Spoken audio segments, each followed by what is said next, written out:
परमात्मा एक ही परमात्मा है, पर उसको जीव भाव वो मान के बैठा है कि मैं जीव हूँ।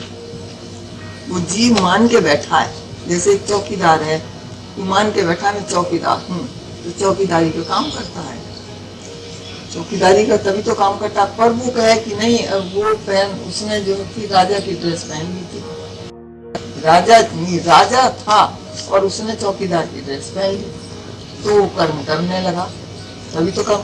पर है तो राजा। ऐसे ही गुरु हमारा कहता है तो तू भगवान, तू है भगवान, पर तूने जीव भाव की ड्रेस पहन ली, तूने देह अध्यास की ड्रेस पहन ली। उस ड्रेस पहनने के कारण ये देह अध्यास, ये शरीर, मैं शरीर हूँ, इसकी ड्रेस पहनने के कारण वो जो है उसमें आसक्त हो गया, फंस गया। मैं जीव हूँ, मेरा ये कर्तव्य है, मेरा ये ड्यूटी है, मेरा ये फर्ज है, मेरा ये, मैं माँ हूँ, मैं बाप हूँ, मैं ये हूँ, ये हूँ, मेरा ये कर्तव्य।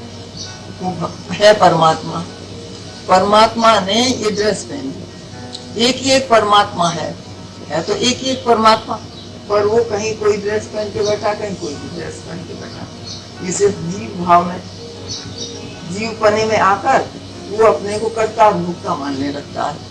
जब कर्ता और भोक्ता मानता है तभी तो मरता है। और वो आज ही कह दे कि नहीं मैं जीव नहीं हूँ, मैं तो हूँ ही ब्रह्म, क्योंकि गुरु कहता है तू है ही ब्रह्म। अगर वो अपने को ब्रह्म जान जाए है ना, उसकी, तभी तो भगवान ने कहा वो जो है ऐसे आसक्त होके मतलब कर्म करता है, क्योंकि शरीर में आके आसक्त हो जाता है ना मनुष्य, मुझे ये चाहिए, मुझे ये करना है। पर निरासक्त भाव से अगर कर्म करता है कि सर्वत है ही भगवान में अपने लिए होता है, तो गुण गुणों में बढ़ते हैं। जैसे गुण गुणों में बढ़ रहा है, ये मतलब ऑटोमेटिकली कार्य होता है।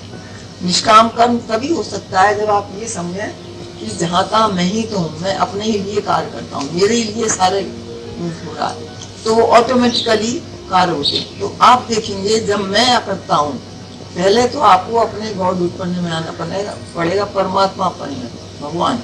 जब आप अपने को आत्मा जानते हैं, जैसा कि आप अपने बताया ना आपने अभी, कि जो जाने कि मैं भगवान हूँ, तो उससे क्या कर्म होगा? परमात्मा तो करता है। जब आप अपने को सर्वत्र व्याप्त परमात्मा करके देखते हैं, जब आप देखते हैं कि मैं भगवान हूँ, तभी तो आप अकर्ता हैं, तभी आप अकर्ता मानेंगे कि फिर सर्वत्र सब कुछ है ही अकर्ता, कोई भी कुछ नहीं करता, क्योंकि मैं यहाँ कुछ नहीं कर रहा हूँ, तो वहां भी मैं कुछ नहीं करता हूँ।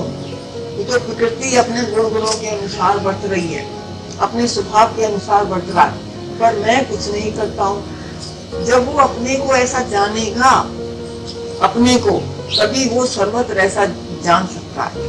और अपने को ही नहीं जानता है तो सर्वत्र नहीं जान सकता।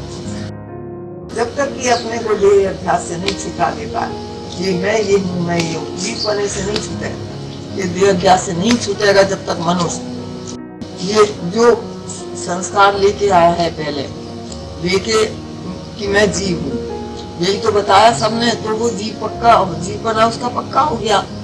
तो वो इस अभ्यास से छूटे, इस देह अध्यास से छूटे, तो वो परमात्मा माने अपने को। तो क्या कर्म बाकी रह गया? फिर तो कोई कर्म बाकी नहीं रह गया। ऐसे ही वो सर्वत्र अपने को देखेगा कि कोई भी कुछ नहीं करता है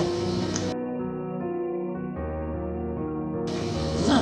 जब अपने को ही जानता है कि मैं जहाँ का मैं हूँ, मैं कुछ भी नहीं करता हूँ, अंदर वाले को देखता है, वो बाहर उसकी दृष्टि नहीं है, क्योंकि बाहर से उससे भी कर्म कितने होते हैं, हजारों कर्म होते हैं, पर वो अपने को मानता ही नहीं कि मैंने कुछ भी कर्म किया।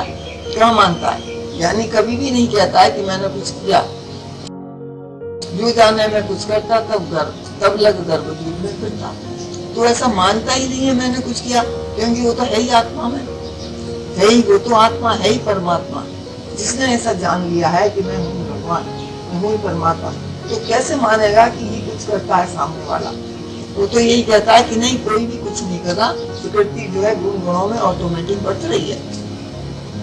और ये अपना देह अध्यास साथ में, इस मतलब देह अध्यास के कारण ये कुछ बन के बैठा है, कुछ बनने के कारण ही ये अपने को मानता है कि मैं माँ हूँ, मैं बेटी हूँ, मैं बेटा हूँ, तो उसके कर्म बनते हैं। मेरा ये फर्ज है, मेरा ये ड्यूटी है, मेरा ये कर्तव्य है, मुझे ऐसा करना है। तो वहाँ लोभ, मोह और इच्छा और अहंकार सब आ जाता है, क्योंकि फिर मोह के वशीभूत होकर कर्म करता है। मेरे वाले को मिले, मेरे वाले खाएं, मेरे वाले को सुख मिले, मेरे वाले को मिले।